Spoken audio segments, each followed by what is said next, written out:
Gracias, retornamos con otra entrevista importantísima. Aquí estamos en TV. Recuerden, sábado de 4 a 5 de la tarde y domingos, repetición de 9 a 10 de la mañana. José Luis de la Cruz, Encarnación, en quien les habla Miguel Cuevas. José Luis, tenemos un plato fuerte. No, siempre tenemos plato fuerte. Pero hoy para hablar de lo que es la cirugía, ¿verdad? No, ¿qué pasa de cirugía? No. Aquí hay que hacer mucha cirugía en este país. Hay que hacer mucha cirugía, pero aquí ahora mismo estamos en tiempo de política. Pues hay política. Y por eso tenemos el doctor Franklin de Jesús. Franklin de Jesús. Sí. Mil gracias, realmente, don Miguel. José Luis, me siento muy a gusto de estar con ustedes. Gracias por la gratitud, por la gentileza de invitarme y sobre todo muy a gusto con ese amado público que con certeza les sigue a ustedes frecuentemente. Bueno, recuerden seguirnos en todas las redes sociales, como aquí estamos en TV. Pero Cueva, hoy no se va a hablar de medicina ni de cirugía. ¿Tú sigues con la política? Porque el señor aspirante. No me lo había dicho. El tema es bueno hoy. Sí. Aspirante a diputado, inscripción número 1 por el Partido de la Liberación Dominicana. Por el Partido de la Liberación Dominicana. Bienvenido entonces, de Jesús. Sí, no, gracias. Ese era el número 1 de aquí del distrito. Del distrito, sí, realmente. Okay, sí. Hemos traído unas cuantas gente. Sí, pero faltaba él. Del PLD. Sí, faltaba el PLD porque... Y vamos a ver qué propuesta nos trae de Jesús en el... Sí. Propuestas, ¿no? Sí. Realmente, imagínate, yo creo que el activo más importante que una sociedad tiene es el capital humano. Tú primero, ese capital humano tiene que producir bienes y servicios, es decir, tú tienes que invertir en ellos, inviertes educando, formando, capacitando, incorporando una economía de mercado. Entonces es necesario que tengamos una ley de ocupación y de ingresos, es decir, aquí nunca se ha fomentado el desarrollo humano. Entonces países que invierten en el desarrollo humano y que invierten en la persona, son más productivos. ¿Por qué? Porque la inversión en el capital humano es mucho más rentable que la inversión en materia prima. Entonces, existe esa ley que es una ley de ocupación y de ingresos. Estas leyes que voy a hablar son necesarias para poder tener aquel sistema de seguridad donde tú vas a tener un seguro del desempleo cuando es el derecho al 70 al 80% de tu último salario.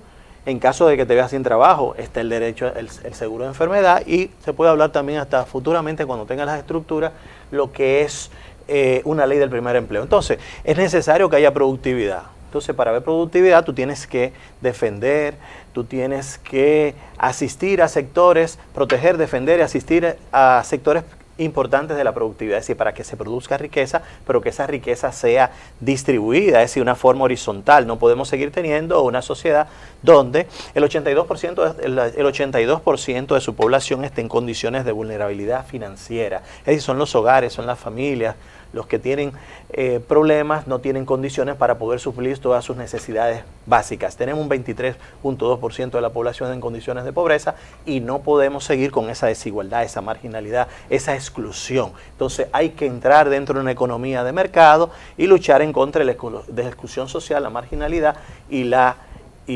pobreza. Entonces, en ese sentido, está esa ley que es de ocupación y de ingreso, una ley de desarrollo económico y de soberanía. Cuando hablamos de soberanía, no solamente hablamos de la seguridad del territorio. Aquí también hay que hablar de un sistema de justicia que se respete, que haya aplicación de la ley en base al pacto social. Entonces, ¿qué ocurre? Debe haber, cuando hablamos de seguridad, tiene que haber libertad. Es decir, sin seguridad no hay libertad, y si no hay libertad no hay igualdad de oportunidades para que las personas se desarrollen. Es necesario que haya oportunidades para las personas de tal manera de que haya desarrollo, prosperidad y este país vaya hacia adelante. Y en último sentido, hemos planteado una ley. Aquí no existe una ley general de población. Es decir, aquí tenemos las parturientas, la mayor parte de nuestros embarazos, un 23% a nivel general son niñas, adolescentes entre 11 a 19 años, y eso es una puerta de entrada a un círculo vicioso de pobreza que se transmite de generación en generación, puesto que continúa heredando el mismo trasfondo social, la misma desigualdad de oportunidades. Entonces, tenemos que buscar la manera de contrarrestar esto. En un estudio retrospectivo que hicimos en la maternidad San Lorenzo de los Minas, durante un estudio de 3 años, ¿qué ocurre? El 24.6 de las jóvenes de las parturientas estaban entre 11 a 18 años. Apenas el 45% habían llegado a terminar el nivel intermedio. Exacto. Entonces, ¿qué ocurre? El 89% eran embarazos fortuitos, así, quedó embarazada. Entonces, un 42% de estos niños tradicionalmente no son declarados por sus padres. ¿Qué implica esto? ¿Cuáles son las implicaciones sociales? Es un niño que crece con una repercusión emocional negativa de rechazo frente a un padre, frente a una sociedad, un padre que muchas veces no ha elegido, ha decidido no quizás declararlo, pero ese niño que se cría con un trasfondo social que no le ayuda, buscará la manera de sobrevivir como de lugar. Nos interesa lo que es el área de la educación porque la educación, mejorar los niveles de educación de tal manera de que podamos, porque es la educación la que puede impedir que nuestros fracasos puedan seguir impidiendo nuestro futuro, que nuestros fracasos puedan seguir empañando nuestro futuro. Entonces, esto es básico para dar un segundo paso, por eso es que tiene que haber un pacto de país, un pacto de gente que nos interese que este país vaya hacia adelante. Hemos estado en el exterior bastante tiempo, no son ideas que son así por así, sino que la hemos vivido en los países en los que hemos tenido la oportunidad de desarrollarnos. Y aquí sí necesitamos ese tipo de ley, prácticamente. La del primer empleo. La del primer Sí, empleo. pero es muy difícil aquí la juventud cuando llegan a ciertos niveles, que luego ya quieren salir a la calle a buscar su empleo y no encuentran porque no tienen experiencia alguna. Así es. Es el enfoque que deberían tener principalmente aquí ahora mismo. Pero no puedes hablar de una ley del primer empleo si tú no tienes la estructura. Exacto. Porque entonces, ¿qué pasa? Ahora, si tú cambias el sistema educativo y lo guías hacia la necesidad del aparato productivo, entonces tú haces así, tú no solamente formas muchachos que van a ir a la universidad, sino van haciendo paralelamente a nivel intermedio, se decide en base a las notas, en base a la actitud, porque hay un tema que también es de inteligencias múltiples, vamos a ver la actitud que tiene ese joven, hacia dónde, entonces para guiarlo. Entonces, hay un 15%, por ejemplo, los alemanes deciden que el 50% de sus niños sean técnicos en base a la necesidad del sector productivo. Otros llegan hasta un 85%. Ese 15% que son los muchachos más destacados van al nivel profesional, pero eso yo quiero que ustedes vivan como es esto, es decir, hay un exceso de seguridad. Cuando tú vas donde ese profesional, tú tienes la certeza, la convicción de que ese profesional te va a resolver tu problema. Entonces, a nivel intermedio, el joven va haciendo una formación que puede ser, es decir, por ejemplo, aquí existe Infotec, pero no una formación dentro del sistema integral educativo que es para todos, es obligatorio para todos. Entonces, cuando ese niño termina el bachillerato, tiene capacidad de productividad de bienes y servicios, ya tiene una formación técnica, tradicionalmente tiene que dominar más de uno o dos idiomas. No puede ser que los empleos del sector turístico, una gran parte, sean ocupados por extranjeros que tienen mejores condiciones. Es decir, no puede ser. Tenemos que capacitar, comenzar un proceso de capacitación, de formación y también de dar acceso al crédito. Crédito a préstamos nobles, dulces, sin pago de intereses a un tiempo, solamente como estímulo al desarrollo. Si multiplicamos el número de empresas que tenemos actualmente por 2, tenemos 75 empresas por cada 1000 habitantes. Si ya llevamos a 150, el problema de la delincuencia, el problema de la inseguridad ciudadana y la marginalidad está resuelto. Es decir, hay inseguridad porque la gente buscará la manera de sobrevivir como de lugar. Y entonces también hay otras cosas que tenemos que luchar. Esa música que está de moda hoy en día, valoramos, pero hay que colocarle contenido. Hay que ayudar a esos muchachos a que esa música tenga algo de contenido positivo, de tal manera de que sea en beneficio de la sociedad. Por lo contrario, el cerebro humano tiene la capacidad de que absorbe todo y tú terminas lo que vas oyendo, lo vas aprendiendo. Y entonces, ¿qué pasa? Es una cultura a la ignorancia que no puede ser. Es decir, hoy en día cualquier vulgaridad se convierte en una mercancía de consumo y hay que tener cuidado porque uno tiene que tener límites con relación a los efectos que pueden producir dentro de nuestra sociedad. Estamos viviendo unos momentos muy difíciles. Lamentablemente, porque mire, ahora ya hasta usted exhibir su cuerpo, ya usted ya lo creen influencer. Exhibir su cuerpo ya es ser un influencer aquí en este país. Sí. Así mismo. Ya los parámetros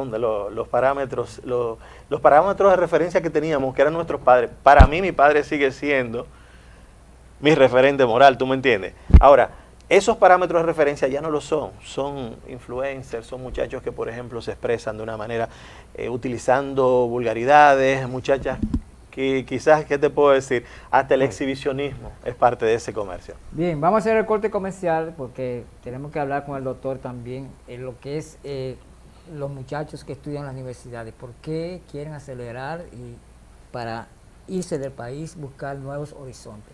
Vamos a hacer el corte comercial y regresamos en breve. Gracias, regresamos. Aquí estamos en TV, gracias a nuestro invitado en el día de hoy, Franklin de Jesús. Recuerden que estamos los sábados de 4 a 5 de la tarde y domingos repetición de 9 a 10 de la mañana. José Luis Encarnación y de Jesús. Puse Encarnación primero. No. Pero no se ponga José bravo. Luis de la Cruz. Porque el orden del factor no altera el producto. Doctor, yo le iba a hacer la pregunta de eso, de por qué se ha incrementado que los estudiantes que van a la universidad, quizás antes de terminar su carrera, ya están pensando en un futuro. Es decir, bueno, en este país, en República Dominicana, no hay oportunidad de empleo, no hay oportunidad de trabajo. Yo de que termine mi carrera o cuando vaya por mitad, si sé un poquito de inglés, me voy del país. Es una realidad, es una realidad. Más de un 50% de nuestros jóvenes quisieran irse. Realmente es muy triste porque nos convertimos en exportadores de lo mejor que tenemos, que es el capital humano calificado. Y hay que verla. La gente más capacitada de nuestro país migra buscando mejores condiciones de vida. Muchos son, por ejemplo, en el área de la medicina, muchos son médicos en Estados Unidos, otros forman parte de ese cuerpo docente. Es decir, hay que ver que el 30% de los docentes norteamericanos de todas esas grandes universidades son extranjeros, y un 50% de todos los doctorados y los maestrados son extranjeros. Es decir, Estados Unidos es un país de oportunidades, por eso es lo que es. Es decir, el gran poder de Estados Unidos, como decía Michio Kaku, ese gran físico, de que es la visa A1B, the Brain Visa. Es decir, recordamos que con Robert Goddard, después de la Segunda Guerra Mundial, se fueron aproximadamente más de 500 científicos. Sin las ideas de Robert Goddard no hubiésemos podido llegar a la Luna ni el desarrollo del cohete, porque realmente fue el primero que incursionó en esto. Es decir, a nivel de 15 a 19 años tenemos un nivel de deserción escolar muy alto. El 34% de nuestros jóvenes tradicionalmente no están estudiando ni trabajando. Niños entre 15 a 24 años, tenemos más de 800,000 jovencitos que doctor, doctor, escúchame que no lo interrumpa. Es que ya es por el tema de la escolaridad que ya los muchachos ya no quieren terminar su bachillerato. Ya lo que quieren es irse por la música urbana, quieren migrar, quieren salir del país corriendo.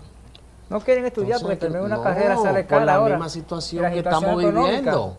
Hay profesionales, pónganse a pensar, yo como joven veo a un profesional que está en su casa pasando hambre, ¿qué motivación yo tengo? Sí. Exacto, ¿qué motivación? ¿Verdad? Sí, es verdad. Pero sin embargo veo que el hijo de la vecina no estudió y se metió a embocero y le compró la casa a su madre, le compró la casa a su abuela. Dígame, ¿qué usted cree que se puede pasar? Seguro que se faja a estudiar 5, 6, 7, 8 años en la universidad, para conseguir un empleo ya usted sabe. Y entonces esto ¿cómo es? Rapero. Gracias a Dios que yo no escucho eso en mi casa. Entonces, la situación es que no estamos creando también eso mismo. Es decir, no estamos creando. Sí, realmente, José Luis, esa idea es bastante interesante. Tiene que ser guiado en base a la necesidad del aparato productivo. Es decir, aquí sí son necesarios muchos técnicos en el área del turismo, en el área de la tecnología, en el área, por ejemplo, de la misma educación, la salud. Hace falta muchos técnicos y muchas profesiones que no tenemos, que hay en otros países que aquí no existen. Entonces, tenemos que sentarnos, hay que cambiar el sistema educativo. El sistema educativo hay que cuestionar todo lo que son los contenidos, hay que ver el tema de inteligencias múltiples, todo lo que es cómo el niño aprende, es decir, cómo generar atención de tal manera de que mejore el aprendizaje. Ahí está el tema de todos los sistemas de memoria que tiene el cerebro, que hay que conocerlo. No lo conozca el profesor, pero quien dirige tiene que saberlo de tal manera de poder elegir los métodos. No es lo mismo lo que es la memoria episódica, la memoria de recuerdos, lo que es recordar la memoria temprana, donde recuerdas el nombre de alguien, pero está la memoria tardía, pero está la memoria del lenguaje y está la memoria de procedimientos. Es decir, cuando tú creas el hábito en el niño va a ser exitoso toda su vida porque ya lo hace habitualmente. No tiene que ver con la parte anterior, que es el lóbulo frontal, sino también con el lóbulo posterior, que tiene que ver ya con hacer movimientos continuos y hacer lo mismo de una manera que sea exitosa. Bueno, doctor, Joselita está ya desesperado por No, hablar de inquieto política. no, porque es que realmente sí. hablamos del proyecto y de y cómo podemos cambiar. Pero ¿cómo está la posición suya actualmente? ¿Cómo está la circunscripción 1? No, qué bueno, es decir, nosotros en todos los lugares que hemos ido hemos sido bien acogidos y sobre todo que tenemos las mejores intenciones porque nuestro país vaya hacia adelante. Hemos estado ahora prácticamente dentro de la política, no habíamos sido tan conocidos, pero este mismo es un medio, agradecemos a ustedes la gentileza, la cortesía que han tenido, y es un medio para uno darse a conocer. Yo creo en la gente que razona, la gente que es capaz de pensar de que sí es posible poder construir un futuro mejor. Somos más lo que queremos lo mejor para este país. Entonces, en ese sentido, contamos hasta con ustedes mismos que conozcan las ideas y se den cuenta que esto no es cuestión de seguir aquel fanatismo, no. Hay que razonar, hay que ver qué vamos a hacer por este país en pos de que haya... Hay que cambiar. Sí, Esto hay que es decir, cambiar. no, pero hay que cambiar, y no es cambiar en el sentido porque si tú no tienes la idea real de lo que es el cambio tiene que ver con el ser humano, es con la persona, cuando tú lo conviertes en productivo, cuando esa persona es capaz de producir bienes y servicios, generar riqueza, tener autonomía, desarrollo, capacidad de suplirse todas sus necesidades básicas y su autorrealización como individuo y como persona, pero ya sería una persona que no es manejable. Ya ese sistema clientelar asistencialista que lo único que genera es pobreza porque lo convierte en una mercancía, en un activo y le destruye su capacidad de logro, esperar todo el tiempo de que le den, va desapareciendo porque él ya es productivo, ya él tiene derecho a tener un techo, él mismo tiene derecho a alimentarse, a suplir lo que es el seguro de enfermedad. Fuera de acá, ¿qué existe? Ahí los estados tradicionalmente son mucho más pequeños, más confiables, más eficientes, porque la parte de la salud es cubierta por un ser humano que te ha preocupado porque produzca bienes y servicios y genere riqueza. Es decir, si esos 137 mil millones que invertimos nosotros en salud, lo invirtiéramos en la educación directamente o en el aparato productivo o capacitando, formando, creando nuevos empresarios, tú puedes tener certeza que este país fuese diferente. Si no siguiésemos con el sistema que hemos seguido, con un déficit estructural de un 3.1% de lo que es el Producto Bruto Interno, gastamos más que lo que producimos, gastamos más que lo que generamos, es decir, de los ingresos del Estado, es un porcentaje aproximado de un 15% y gasta, es decir, aproximadamente 17 mil millones y que realmente el gasto público del Estado es de un 19%, aproximadamente cerca de 4.600 millones de dólares. ¿Cuánto representa el gasto tributario? Que nunca se ha cuestionado. Nunca se ha cuestionado. Es decir, vamos a hacer estudios para ver los beneficios que ha tenido el país con ese gasto tributario. Entonces, corresponde a un 4.5%, es decir, 5.113 millones de dólares. ¿Qué te puedo decir? Es decir, hay muchas cosas que hay que transparentar. Hay que transparentar, por ejemplo, todas esas exenciones, es decir, si queremos tener un mejor país y sobre todo aplicación estricta de la ley. No podemos seguir con ese sistema judicial que no es favorable para todos, porque todavía del lugar 155 hemos pasado al 123, me parece. Todavía seguimos siendo un país corrupto. Entonces, eso ahí, si no controlamos eso, es muy difícil ir hacia adelante. Es decir, hay que darse cuenta que hay que invertir en los jóvenes, hay que crear planes de jóvenes, jóvenes construyendo un futuro, capacitando, formando, programas de autosuficiencia desde el punto de vista alimentario, desde el punto de vista energético. Es decir, hay que hacerlo, vamos a cambiar. Nos están haciendo señas que se nos está agotando el tiempo. ¿Tú tienes una última pregunta? Hay que hacerle la pregunta. Diga, ¿Cómo usted ve cómo usted cataloga esa alianza que se ha dado? Mira, las alianzas siempre son buenas porque tú sumas, ¿tú me entiendes? Es real, realmente tú aumentas y tienes la posibilidad de ganar más fácil. Ahora, de mi punto de vista, para mí, yo me encargaría de tener las condiciones adecuadas para poder producir las transformaciones que hay que hacer aquí en este país. Cuando haces alianzas, haces compromisos, y esos compromisos muchas veces son con actores sociales, que es muy bueno, es bueno, sí, es bueno, pero de todas maneras, a mí, yo sería partidario de una alianza, como lo dijo el compañero Abel Martínez, que la principal alianza debe ser con el pueblo dominicano, ¿te entiendes? Realmente, esa es la principal alianza que se debe hacer. Entonces, pero de todas maneras, las alianzas van muy avanzadas y yo creo que la oposición se está fortaleciendo. Y la última pregunta, ¿cómo va la candidatura de Abel Martínez? Abel Martínez ha ganado a